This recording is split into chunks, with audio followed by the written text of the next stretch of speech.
ഇന്ന് ഓഗസ്റ്റ് 2.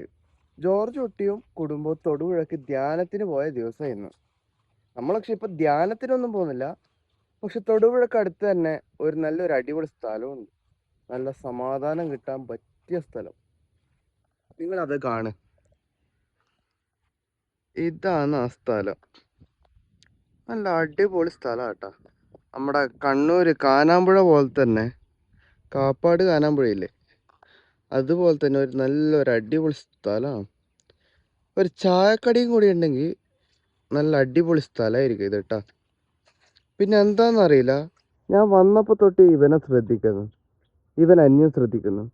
ഇനി പോകുന്ന വഴിക്ക് ബാക്കിൽ വല്ലതും മാർക്കും ചെയ്ത് വെക്കുമോന്നൊരു പേടിയില്ലാണ്ടില്ല. പിന്നെ നമുക്ക് വരുന്നിടത്ത് വെച്ച് കാണാം. ഇത് നമ്മുടെ വൈകുന്നേരം ഇവിടെ കുറേ ഏട്ടന്മാരെല്ലാം ഉണ്ടാവും. ഇവിടെ വർത്തമാനം പറഞ്ഞിരിക്കാനും അങ്ങനെ കുറേ ഏട്ടന്മാരുണ്ടാവും. പിന്നെ ഇതെന്ന സാധനം എന്ന് നിങ്ങൾക്ക് അറിയാമെന്നുണ്ടെങ്കിൽ നിങ്ങളൊന്ന് പറയട്ടാ. എനിക്ക് തോന്നുന്നു ഇത് മീൻ പിടിക്കുന്ന മറ്റേ സംഭവം തോന്നുന്നു. നിങ്ങൾക്ക് അറിയുന്ന ആരെങ്കിലും ഉണ്ടെങ്കിൽ ജസ്റ്റ് കമൻറ്റിൽ ഇടുക കേട്ടോ. അപ്പോൾ ഓക്കെ സുലാൻ.